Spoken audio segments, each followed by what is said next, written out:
Are you prepared for wildfire smoke and poor air quality? Here are some recommendations and tips from the Alameda County General Services Agency, Office of Sustainability, and voluntary organizations active in disasters. The image on the left is the Air Quality Index, which is a measure with numbers that correspond to particulates in the air, and it is scaled to what is healthy or not healthy for particular groups. At green, 0 to 50 AQI, no health impacts are expected. At yellow, 51 to 100 AQI, it's okay for most people to be out, unless you are particularly sensitive to air pollution. At orange, 101 to 150 AQI, it is unhealthy for sensitive groups, such as people who are pregnant, infants and young children, elders, people with medical conditions, or if you are bothered by smoke. These groups are all advised to limit time outdoors. At red and purple levels, everyone, especially children, is advised to limit or avoid activities and exposure outside. This is for any value over 150 in the air quality index. This slide also shows a map from the Air District from November 2018 during the raging fires we experienced. As you can see, purple means very unhealthy air quality. This level hadn't been seen before the 2018 fires in the Bay Area, but here we see the county blanketed with purple, and readings were unhealthy for several days. Smoke and poor air quality can have impacts on human health. Wildfire smoke contains chemicals, gases, and fine particles that can cause harm to our health.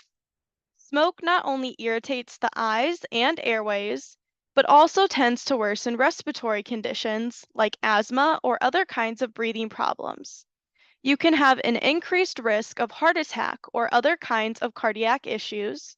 There is also increased risk of long-term effects, particularly for young people whose respiratory systems are still developing.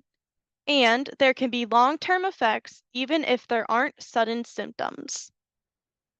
So who is the most vulnerable during smoke and poor air quality events? People with pre-existing medical conditions such as diabetes, heart or lung disease are particularly at risk in wildfire smoke. Older adults may be as well, as they're more likely to have these conditions. Children are at risk because young people have respiratory systems that are still developing, so they breathe in more air and air pollution by body weight. They are more likely to be outside, and they're also more likely to have asthma. For people who are pregnant, there could be potential health effects for them or their fetus. People who are living in older homes are more likely to have leakage of outside air, and people living or working outside, such as construction workers, landscapers, agriculture workers, or the unhoused. They are also more exposed to these events. So how can you prepare and stay safe? The recommended actions are to stay indoors, stay hydrated, and keep cool. Keep your indoor air clean. If you want to filter your indoor air, consider a HEPA air purifier or a MERV 13 filter for HVAC air conditioning. Also, avoid activities such as burning candles, vacuuming, using the stove, turning on the fireplace, and smoking. Limit exercise outdoors. And if you want to wear a mask, you'll need a fitted N95 type mask. You can visit fire.air now to view the up-to-date air quality index. This image is from a good air quality day, as you can see all the green dots, but these will change color if the air quality is poor. For example, you can see the one orange dot in Oakland. I've shared a lot of information, and now I will ask you a couple questions about some of the key facts you just heard. This will help you hold on to the most important key pieces of information. Pause the video after I read the options to think about your answer. Then press play again to hear the answer. First question, at what air quality level is everyone advised to avoid outdoor activities? 1, 51 to 100, yellow. 2, 101 to 150, orange, or 3, 151 to 200, red?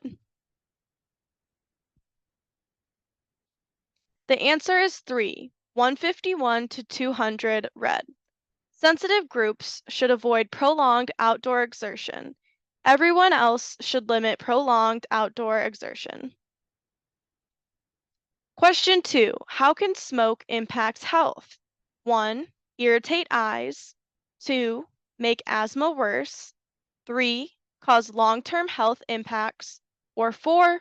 All of the above. The answer is 4. All of the above. Last question. What activity should you avoid during poor air quality events? 1. Talking with friends. 2. Physical tasks outdoors. Or 3. Drinking water. The answer is 2. Physical tasks outdoors. And here are some helpful links to resources for air quality information and how to stay protected from smoke. They will be linked in the description below. Thank you for watching our training and for everything you do to help make our community healthier and more resilient.